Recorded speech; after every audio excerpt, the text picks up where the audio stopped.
Assalamu alaikum wa rahmatullahi ta'ala wa barakatuhu. Chaque année, des millions de musulmans célèbrent la naissance du prophète Mohammed sallallahu alayhi wa alihi, mais certains, notamment les wahhabites, prétendent que c'est une innovation interdite. Alors, est-ce vrai ou bien s'agit-il au contraire d'un acte d'amour et de foi recommandé? Voyons ensemble la réponse. Bienvenue à vous tous. L'amour du prophète Mohammed sallallahu alayhi wa alihi, tout d'abord, est une obligation. Le Saint-Coran et la Sunna insistent. Aimer le prophète est une condition de la foi. L'amour ne reste pas intérieur, il se manifeste en actes, paroles, comportements et la joie. Un exemple, quand on aime un être cher, on se souvient de sa naissance. On se réjouit de ces moments importants. Et pourquoi n'en serait-il pas ainsi pour le meilleur des créatures?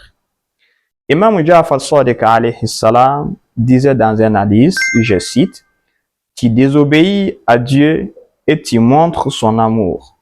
Par ma vie, ces actes ne sont qu'une illusion.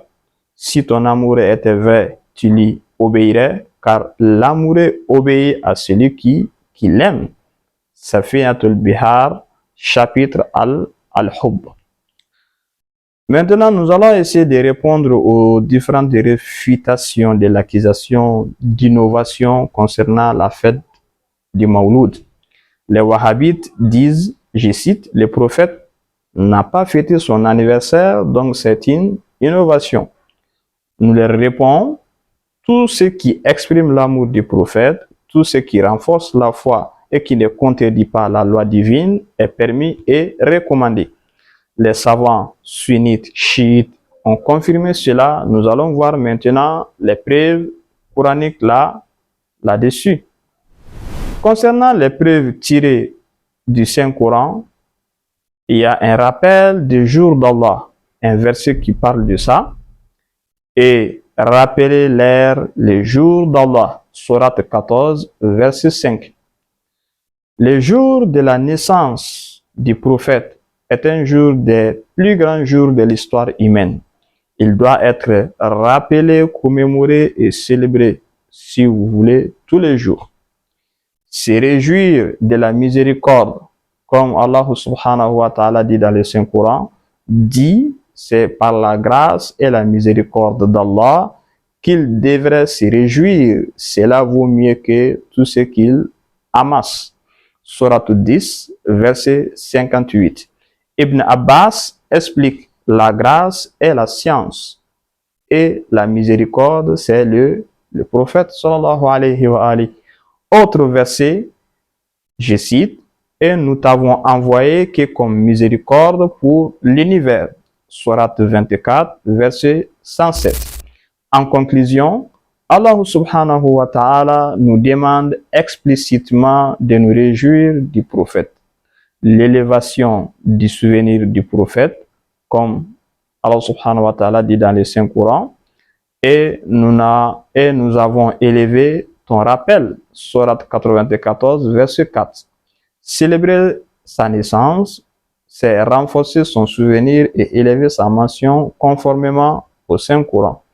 Les récits qui raffermissent le cœur, comme les versets, tout ce que nous te racontons des récits des messages et des messagers, c'est pour raffermer ton cœur.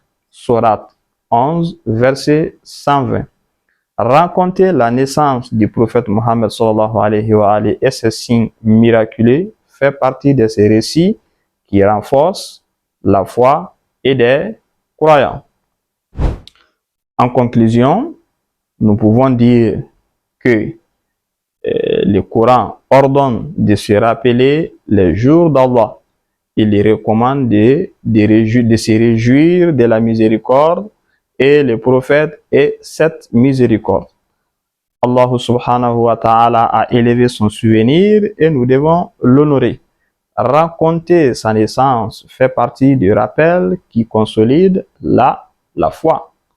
Donc, la célébration du Mawlud n'est pas une innovation interdite, mais au contraire une expression d'amour, de reconnaissance et de fidélité envers les messagers d'Allah. Ceux qui veulent l'interdire privent la communauté d'un moment de joie spirituelle et d'un rappel béni. Nous demandons à Allah subhanahu wa ta'ala: oh Allah, fais de nous de ceux qui se réjouissent de ton messager, qui marchent sur ses pas et qui transmettent son amour au monde en entier. Wassalamu alaikum wa rahmatullahi ta'ala wa barakatuh.